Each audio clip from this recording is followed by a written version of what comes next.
Hello my dear students, हम अभी chapter number 6 देख रहे हैं। चैप्टर नंबर 6 में हमने काइनेटिक एनर्जी की बात की है। हमने लास्ट लेक्चर में वर्क एनर्जी थ्योरम और उससे रिलेटेड बड़े इंटरेस्टिंग क्वेश्चंस देख लिए हैं। अगर आपने वो वीडियो लेक्चर्स नहीं देख रहे हैं, अगर आपने वीडियो लेक्चर मिस किए हैं तो जरूर आपको वो देख लेना चाहिए।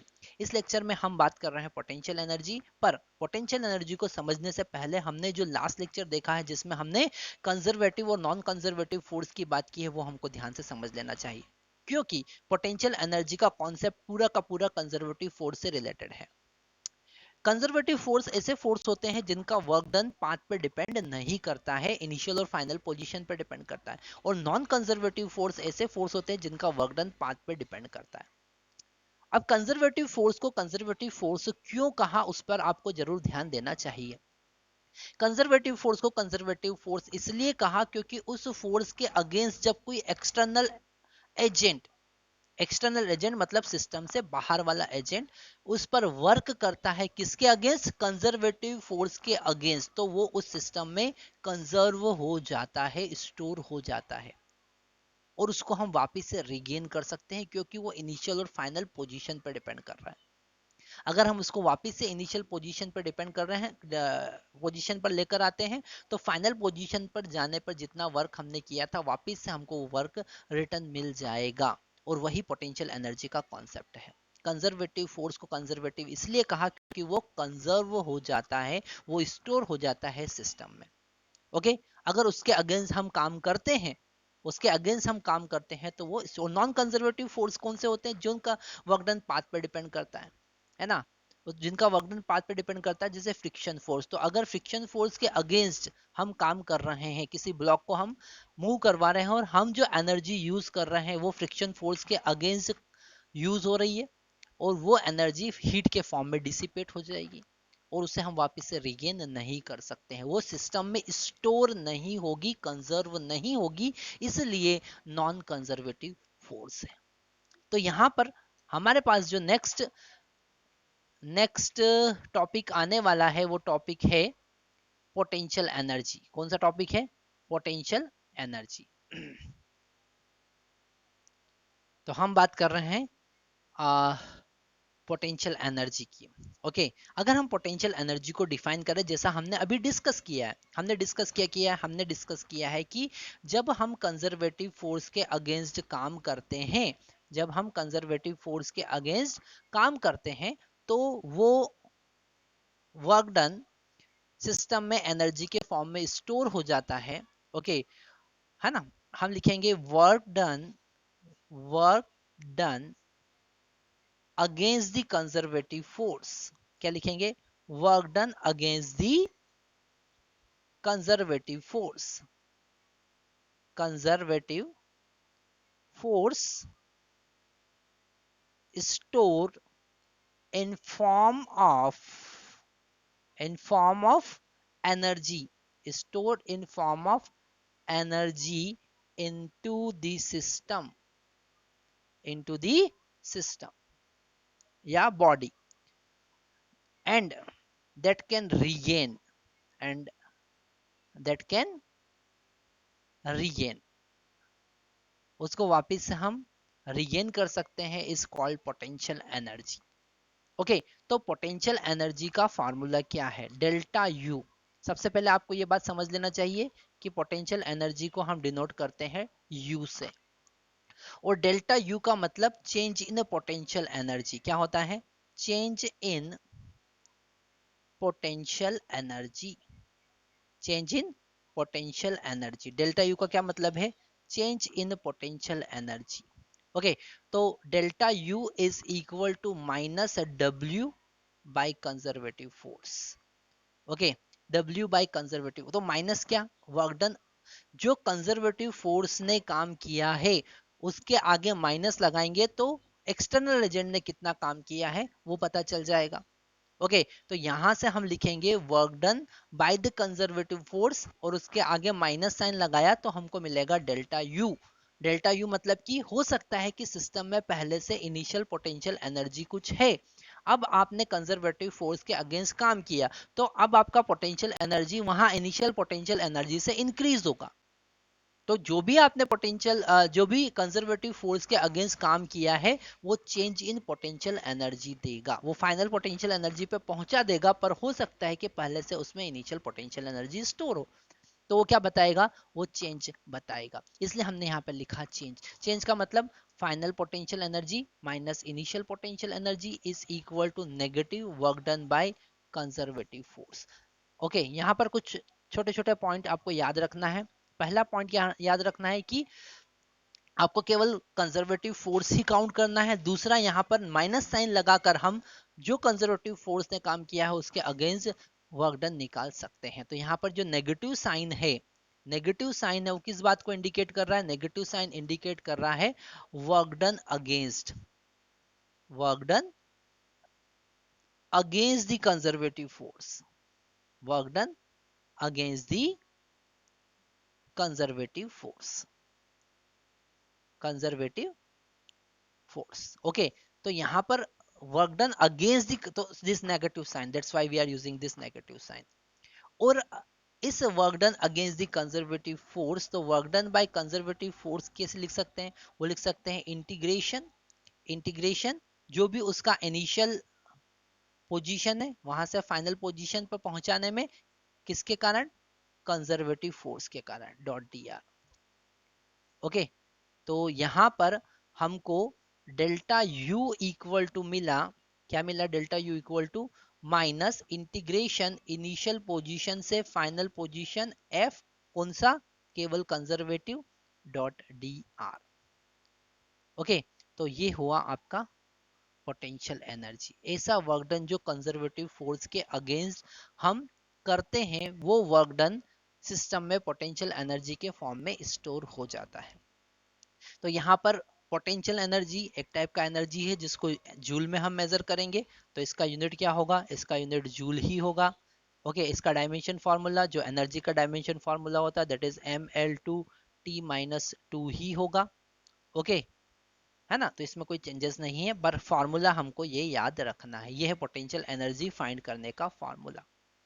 क्या है ये, पोटेंशियल एनर्जी फाइंड करने का फार्मूला। अब हम कुछ बेसिक कॉन्सेप्ट, बेसिक एग्जांपल लेंगे तो वहां से हमको समझ में आएगा कि पोटेंशियल एनर्जी का फार्मूला जो हम जनरली यूज करते हैं दैट इज mgh, हाफ के एक्स स्क्वायर, ये कैसे आया, ये पोटेंशियल एनर्जी का फार्मूला कैसे आया। तो हम सबसे पहले अब नेक्स्ट एग्जांपल देख रहे हैं, ग्रेविटेशनल पोटेंशियल एनर्जी। क्या देख रहे हैं, ग्रेविटेशनल पोटेंशियल एनर्जी। तो हम सबसे पहले बात कर रहे हैं, आपको बेसिक कॉन्सेप्ट हमने बताया कि कंजर्वेटिव पोटेंशियल एनर्जी क्या होती है, और ये जो फार्मूला हम यहाँ पर लिख रहे हैं ये फार्मूला यूनिवर्सल है, कभी भी आप यूज कर सकते हैं। ओके, अब यहाँ पर नेक्स्ट हम बात कर रहे हैं, जैसा हम डिस्कस कर चुके हैं कि अब हम यहाँ पर बात कर रहे हैं the next topic that is gravitational potential energy. कौन सा एनर्जी, ग्रेविटेशनल पोटेंशियल एनर्जी। तो यहाँ पर हमने अभी यूज करेंगे that is delta U is equal to minus work done against the conservative force. Okay, तो हम यहाँ पर ग्रेविटेशनल पोटेंशियल क्या लिखेंगे, delta U is equal to minus work done against the gravity, work done against the gravity. Okay, तो अब हमने एक ग्राउंड सरफेस कंसिडर किया, ये हमारा ग्राउंड सरफेस था। ओके, और यहाँ पर हाइट 0 है तो इनिशियल पोटेंशियल एनर्जी कितना होगा, 0 होगा। कितना होगा, 0 होगा। अब यहाँ से एक बॉल हमने h हाइट पर डिस्प्लेस करवाया, यहाँ पर h हाइट पर पहुंच गया, कितना ऊपर पहुंच गया, h हाइट पर पहुंच गया। ओके, तो h हाइट पर पहुंचाने पर ग्रेविटी ने कितना काम किया, ओके, ग्रेविटी ने कितना काम किया, ग्रेविटी ने काम किया -mgh। ओके, अगर ये वाला कॉन्सेप्ट आपको समझ में नहीं आया कि -mgh कैसे आया, तो ग्रेविटेशन वर्क डन आपको एक बार वो वीडियो देखना पड़ेगा। वहां पर हमने देखा था कि अगर आप अपवर्ड डायरेक्शन में मूव करते हैं तो पोटेंशियल जो वर्क डन बाय ग्रेविटी होता है वो नेगेटिव होता है। अगर डाउनवर्ड मोशन की बात करेंगे तो work done by gravity positive होगा। तो यहाँ पर -mgh हमने क्यों लिखा वो आपको समझ में आया होगा। अब हम लिखेंगे यहाँ पर जो पोटेंशियल एनर्जी है फाइनल, उसको हमने u कंसिडर किया, और इनिशियल पोटेंशियल एनर्जी कितना है, 0। तो चेंज इन पोटेंशियल एनर्जी कितना आया, that is final potential energy minus initial potential energy is equal to minus, और यहाँ पे लिखेंगे minus mgh। Okay, final potential energy U था, इनिशियल पोटेंशियल एनर्जी 0 था, और माइनस माइनस प्लस हो जाएगा mgh। तो यहाँ पर h हाइट पर पोटेंशियल एनर्जी कितना आया, mgh। ओके, हमको ये बात तो पता ही थी कि h हाइट पर पोटेंशियल एनर्जी mgh कैसे होता है, पर वो क्यों होता है, क्योंकि हम उस स्टोन को या उस बॉल को एच हाइट पर लेके गए और उसके लिए हमने ग्रेविटी के अगेंस्ट काम किया। तो ग्रेविटी के अगेंस्ट जो हमने काम किया है वो उस बॉल में पोटेंशियल एनर्जी के फॉर्म में स्टोर हो गया, उस बॉल में पोटेंशियल एनर्जी के फॉर्म में स्टोर हो गया। ओके, यहाँ पर हमको फार्मूला तो पहले से ही पता था, दैट इज mgh, पर ये कैसे आया वो आज हमने सीखा। Okay, potential energy, gravitational potential energy mgh होता है कैसे, वो आज हमने सीखा।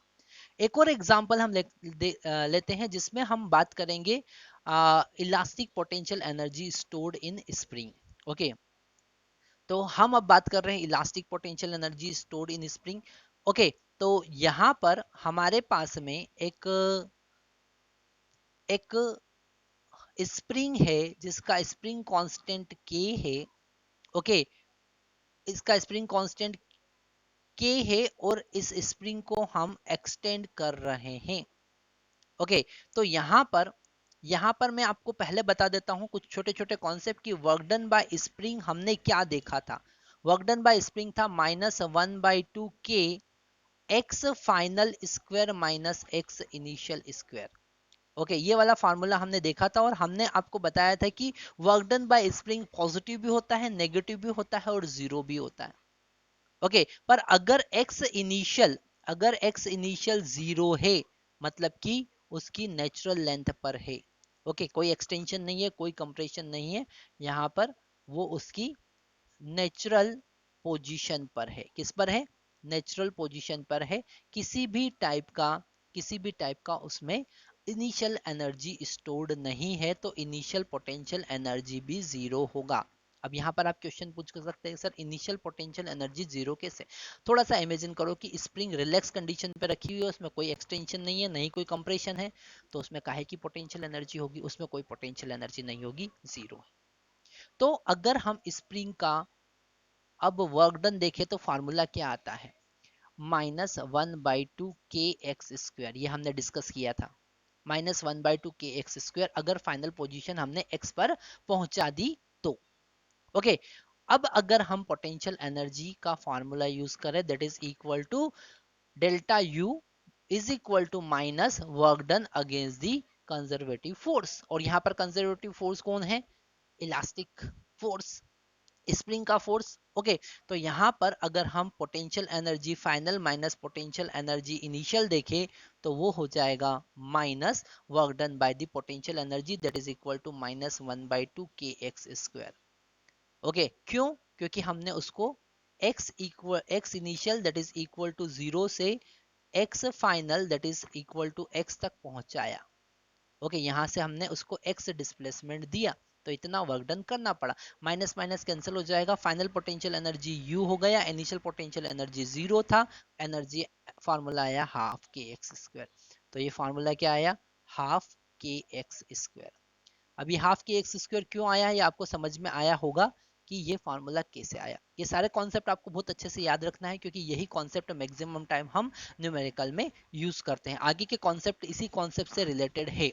जैसे अगर आप कंजर्वेटिव नॉन कंजर्वेटिव फोर्स नहीं समझते हैं तो पोटेंशियल एनर्जी तो समझ जाना भूल जाइए। अगर आप पोटेंशियल एनर्जी का कॉन्सेप्ट नहीं समझते तो ग्रेविटेशनल पोटेंशियल एनर्जी या इलास्टिक पोटेंशियल एनर्जी नहीं समझ पाएंगे। पोटेंशियल एनर्जी नहीं समझ पाएंगे तो मैकेनिकल एनर्जी कहाँ से समझ में आएगा। तो वो न्यूमेरिकल तो पूरे बर्बाद हो जाएंगे अगर आपने पोटेंशियल एनर्जी नहीं समझा। तो इसलिए पोटेंशियल एनर्जी के फॉर्मूले आपको याद रखना है, पोटेंशियल एनर्जी के कॉन्सेप्ट आपको याद रखना है। ओके, हमने सबसे पहले आज क्या देखा, हमने देखा कि कंजर्वेटिव फोर्स के अगेंस्ट जब हम काम करते हैं तो वो वर्क डन, वो काम जो है वो सिस्टम में पोटेंशियल एनर्जी के फॉर्म में स्टोर हो जाता है, पॉइंट नंबर 1। दूसरा हमने देखा उसका फॉर्मूला, माइनस साइन क्यों यूज करते हैं, माइनस साइन हम इसलिए यूज करते हैं क्योंकि work done against the conservative force हमको करना है, केवल कंजर्वेटिव फोर्स को ही काउंट करना है। इसके बाद हम थर्ड फॉर्मूला देखते हैं, ग्रेविटेशनल पोटेंशियल एनर्जी का हम हमेशा पढ़ते आए हैं कि ग्रेविटेशनल पोटेंशियल एनर्जी mgh होता है। आज हमने देखा कि क्यों mgh होता है। इसके बाद हमने देखा elastic potential energy stored in spring that is half के एक्स स्क्वायर। एक न्यूमेरिकल हम और कोशिश करते हैं जो आपको बहुत इंटरेस्टिंग कॉन्सेप्ट देगा। ओके, न्यूमेरिकल में क्या है जरा ध्यान से समझना। ओके, अगर आपके पास में एक force F is equal to minus k by r square है। क्या है? F is equal to minus k by r square है ना। कंसीडर, क्वेश्चन में क्या दिया है, consider force, consider a force F is equal to this. Find the potential energy, find the potential energy at R equal to R naught if the potential energy at infinity we are considering as 0. Okay, तो अब हम इस point are not का potential energy find करना चाहते हैं और are tends to infinity का पोटेंशियल एनर्जी 0 है, जो कि हमारा इनिशियल पोजीशन है। तो हम इसको इनफाइनाइट से उठाकर ला रहे हैं और आर पॉइंट पर रख रहे हैं, आर नॉट पर रख रहे हैं। तो इसके लिए हम फार्मूला यूज करेंगे, that is the change in potential energy is equal to minus integration initial position to final position F dot D R. Okay, F dot D R. Okay, तो यहां पर delta U is equal to हो जाएगा minus initial position infinity है, final position r naught है, force का formula है minus k by r square into d are. Okay, तो यहां पर अगर हम इनिशियल फाइनल पोटेंशियल एनर्जी को यू कंसीडर करें और इनिशियल पोटेंशियल एनर्जी इंफिनिटी पर है। ओके, हम इसको थोड़ा सा और सिस्टमेटिकली लिख लेते हैं। Potential energy at are naught minus potential energy at infinity is equal to minus minus minus यहाँ से कैंसिल हो जाएगा, यहाँ पर बचेगा के। ठीक है, और इंटीग्रेशन हमको इंफिनिटी से आर नॉट करना है, किसको? 1/r स्क्वायर को। किसके रिस्पेक्ट में? आर के रिस्पेक्ट में। ओके, तो यहाँ पर हमको पोटेंशियल एनर्जी फाइंड करना है आर नॉट पर और इंफिनिटी पे पोटेंशियल एनर्जी 0 दे रखा है। के और 1/r स्क्वायर को हम लिख सकते हैं r⁻⁻² और इसका इंटीग्रेशन +1 डिवाइडेड बाय -2 +1। ओके, और हम यहाँ पर लिमिट पुट करेंगे इंफिनिटी टू r नॉट। ये शायद आपको समझ में आया होगा, क्योंकि x⁻n का इंटीग्रेशन अगर हम करते हैं x के रिस्पेक्ट में तो हमको मिलता है x⁻n+1 डिवाइडेड बाय n+1। तो यहाँ पर n का वैल्यू -2 है। ओके, तो हमारे पास में मिला u at are naught is equal to K और इसका वैल्यू है r⁻⁻1 divided by -1। Limit put करेंगे infinity to R naught. Okay, तो इसको लिख सकते हैं माइनस के और ये हो जाएगा 1/r। लिमिट पुट करेंगे infinity to R naught. Okay, तो u इज इक्वल टू कितना हो जाएगा? Minus K 1/r naught minus 1/इंफिनिटी, upper limit minus lower limit. तो r की जगह पे r नॉट रखेंगे, माइनस r की जगह पर इंफिनिटी रखेंगे और ये कितना होता है? 0 होता है। तो हमको पोटेंशियल एनर्जी मिला minus k by are naught. Okay, और k जो है वो एक टाइप का कांस्टेंट है। k क्या है? एक टाइप का कांस्टेंट है। ये बिल्कुल डिक्टो डेरिवेशन आप वापिस से देखेंगे ये हमने क्यों करवाया, इसका एक इम्पोर्टेंस है आगे इलेक्ट्रोस्टैटिक पोटेंशियल एनर्जी फाइंड करने में और सैटेलाइट का ग्रेविटेशनल